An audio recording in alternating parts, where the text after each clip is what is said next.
Hi, and welcome back. Last week, we discussed everyday heroes who work in the pregnancy resource centers, and you can still watch it if you've missed it. And we have loved hearing the stories of the pro-life heroes in your community. Keep sending those stories in. And this week, we're gonna talk about the power of a picture an ultrasound provides. How does an ultrasound help a woman connect with the life inside of her? What about making an adoption plan? How can we find forgiveness and healing after an abortion? Come on, let's lean in. The power of a picture, and that's really what we're talking about in this segment. Zoe, let's start with you. As sonographer, you've done this, you have seen images of children in the womb for many years. Yes. What is that all about? It is an opportunity to show people life and help them have a connection very early on to their baby, especially for fathers who maybe Really? don't feel the movement. Right? They're able to actually see that that child actually is moving around and maybe sucking the thumb and doing flips and all kinds of different things in there. So it really helps create a connection. That's amazing. But you, working with these women and their partners, their men, they see that. You see that all the time when they get a chance to hear that their baby's heartbeat. Yeah, I'm honored to be able to share that moment with them, and it just changes everything. It does. Tony and Robin, jump in. You are working at the Pregnancy Resource Center there in Omaha. What is that like when that abortion-minded woman walks in and she's saying, I made a commitment to my boyfriend that I'd get the ultrasound? We actually call our ultrasound room the miracle room because it's in that miracle room that people often, I say they come in contact with what they have been told and what they see. Now there's some conflict there because I've been told that this is a blob. I've been told that, there's no baby. But now when they see that ultrasound, when they hear that heartbeat, they have to really wrestle with, what they've been told versus what they see, the truth. They recognize that's life. Wow. And so it is our miracle room. Robin, I always say that you get the best job at Focus, but you get to work with the clinics to do trainings, to do ultrasound machine placement, which is awesome. We've done that for 16 years. We know that more than 472,000 moms have chosen life because of option ultrasound. I met with someone working in the abortion industry, and I was talking to her about the average cost of an abortion. She said $600, $700. And these metrics that we have on option ultrasound after doing it for 16 years, we've got it down to $60. I mean, think of the difference. $60 to save a baby's life versus $600 to take a baby's life. One of the very first times I was in a pregnancy center in Chicago, I got the joy of being with a client like Nakia and seeing just that process, of her coming in and being treated with warmth. Yeah, that's so good. Nakia, you are here. I want to say thank you for your courage. Yes. I mean, you're 23, you're 19 weeks along. I am. You were kind of not sure what was going to happen. Yeah. Talk about the power of the picture. When I first found out that I was pregnant, I was very disappointed because, I pictured me being like married and, all in love and stuff like that. So it was definitely a surprise. So I was just beating myself up a lot. I actually did battle with the am I gonna keep the baby, because I don't feel like I'm as far as I should be. And it's been a bittersweet experience in the beginning, but now I'm more on the sweet side of it. You're in it right now. You're experiencing. I mean, obviously your life already has been impacted by the pregnancy center. Very much. Has that made the biggest impact? Do you feel like there's something else that you need or you wish that you had, or you see anything we're lacking in the movement? Honestly, with the pregnancy clinic, they are the biggest impact right now. And then they're being so intuitive and they're educating me along the process. And they have a little baby boutique. They give me baby bucks for coming. It's positive reinforcement, you don't have to feel like you're alone. Even if you didn't have family there, this is a family outside of your family. And it helps me accept my baby more because I felt disconnection where I'm I don't know, I don't feel like I'm connecting to the baby yet, and it makes me feel good to know that I have so much support. And it's it's still exciting and overwhelming, and I'm a little nervous here and there, and then it's just I don't know, it's just a big step becoming a mama bear. So You are already such a great mom. Yeah. Totally. This is amazing. You're right in it. Yeah, it is wild. It's wild. It is. Robin, let me ask you, and Tony, jump in because, again, hands-on experience. The abortion-minded women that come in, there's percentages all over the place, but what is that solid percentage? Amy, maybe you know this too, of the women that choose life because they actually see the picture of their baby. From the statistics that we gather at Focus, 1 in 2 women will choose life. And then these in are addition, abortion-minded women. Abortion-minded, So that's- abortion determined, where they've made an abortion decision. They possibly even have an appointment. You were talking about a client that had one saying, tomorrow, I'm doing this tomorrow. Wow. So you have this tiny little window to change her mind. So every 1 in 2 will change their mind because of counseling and the ultrasound. And it's so important to show her, like you said, introduce her to that baby. And then it completely dispels it's just a blob of tissue. When I took the pregnancy test at home, my first reaction was disbelief, shock. This can't be happening. I found out that I was pregnant. I was confused and hurt and ashamed. Aborting the baby, you know, that was my first thought. I wanted to terminate the pregnancy altogether. My mind was already made up and nobody was going to be able to change it.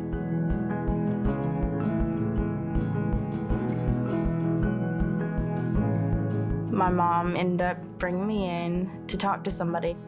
We met once a week, and it started with talking about the pregnancy and talking about my relationship with the Lord. Not only to talk to somebody about the situation, but hopefully to get a sono and actually see the actual situation. Not just make a choice, you know, not realizing what I'm gonna give up if I don't go through with it. I had my first ultrasound, and as soon as I heard the heartbeat, there was no turning back. Actually seeing it for the first time and seeing her heartbeat, I knew at that point, I knew that there was no way I could terminate her, you know what I mean? It was life-changing.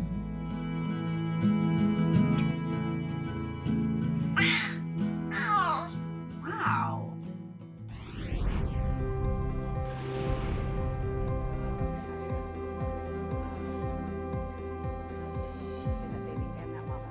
I think what's also really important for all those people watching is understanding that it's not about just the woman and the father, so the mother, the father, and the child.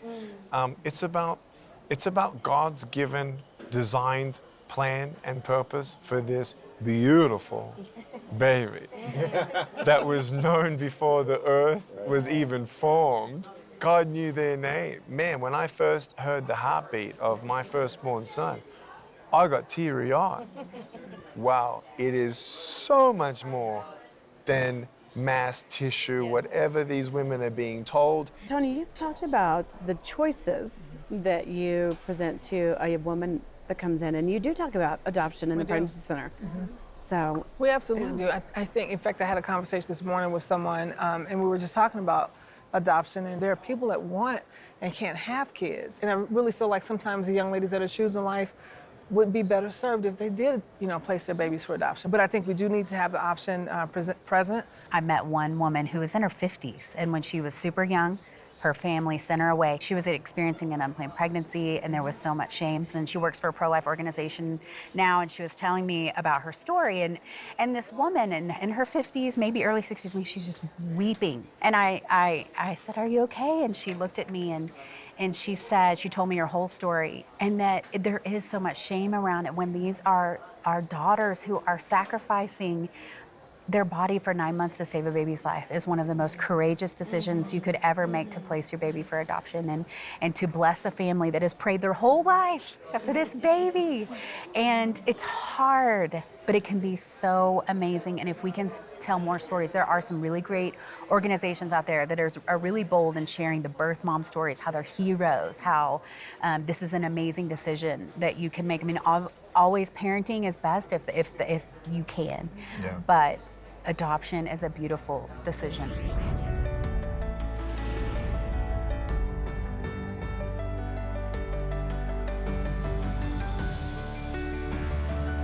Another case that I was involved in personally was a woman who lived on the streets, and she had drug problems.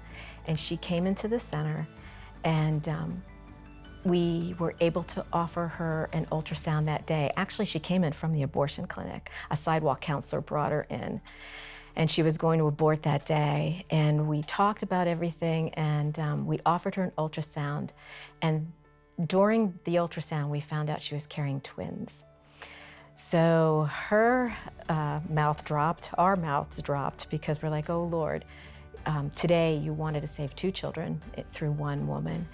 And so we mentored her, we brought her through the process of helping her to consider an adoption placement. Adoption's a loving and courageous option. We hold in very high regard someone who considers to place their child to adoption.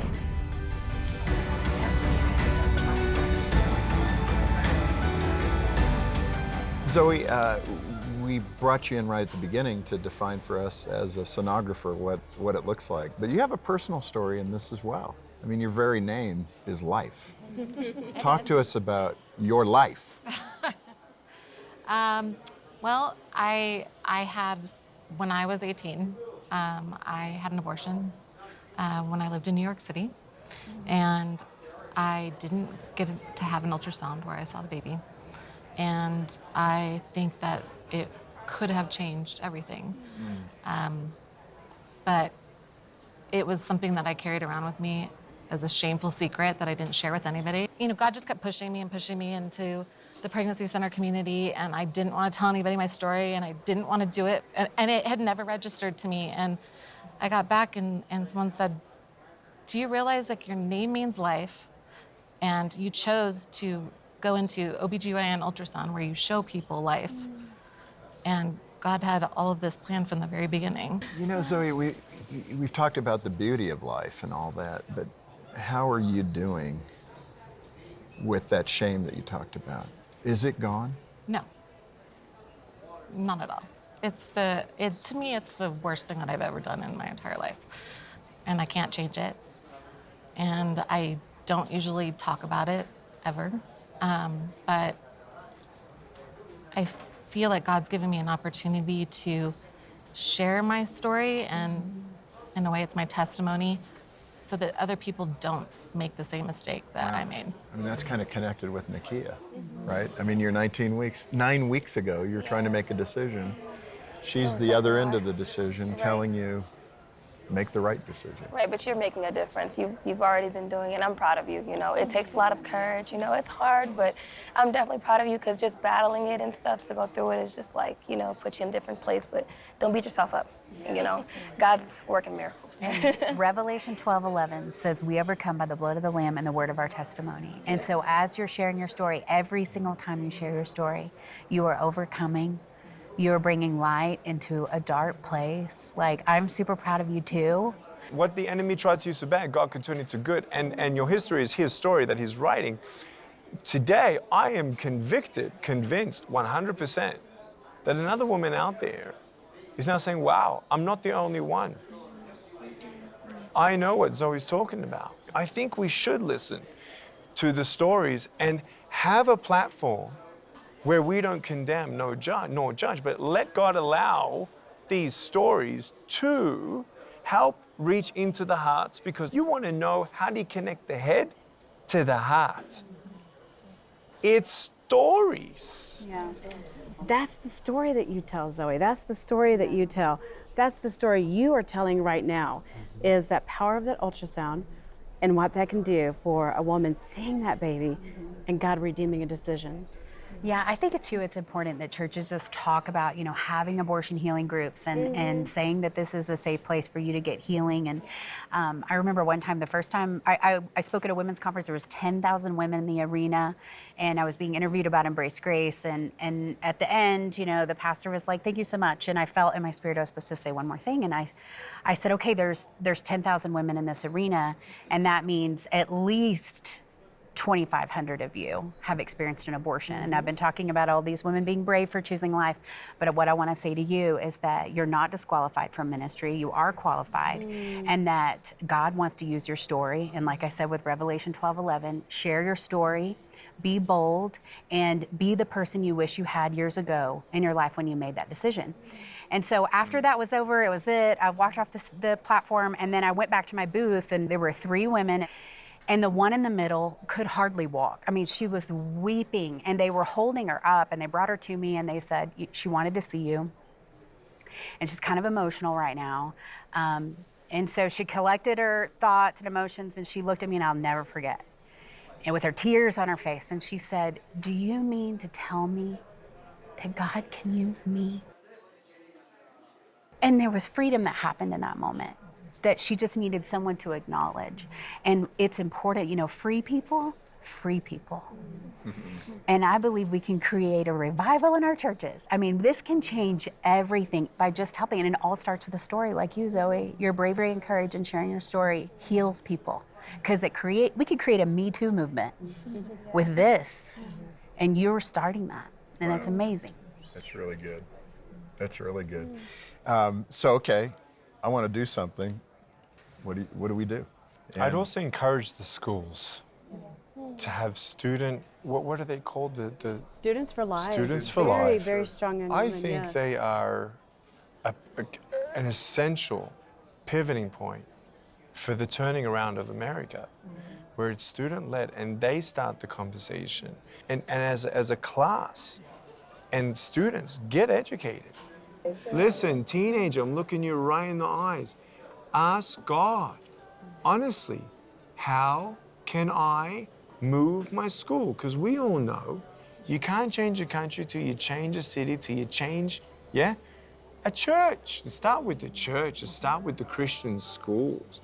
And that army and testimonies and nonprofits all together.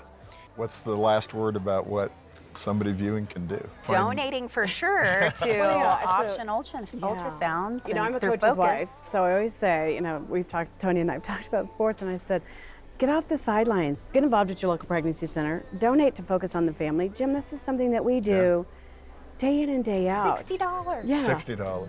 And that allows us to continue to invest in pregnancy centers who literally are saving lives every single day. Go to a pregnancy center, do the Walk for Life. God is calling you to do something. Everyone can do something. Get involved. Don't just sit there. Yeah, think of that adage. I mean, Amy, you probably say this a lot, but the basic human need is to be seen, to be known. And it even starts in the womb. To be seen in the womb can be the difference between life and death.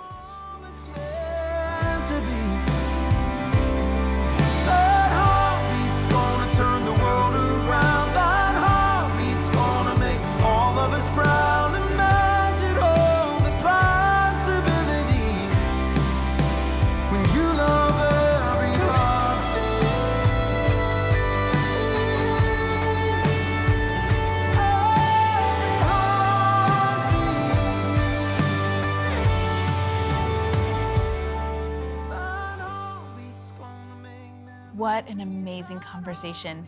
Beautiful stories of hope and hard stories of healing. I don't know about you, but I'm so encouraged. A picture is worth 1,000 words, but it can also save lives. A donation of $60 can help save a baby's life too. So please give today.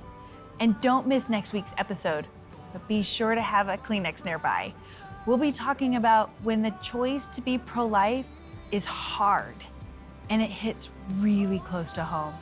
You don't want to miss it.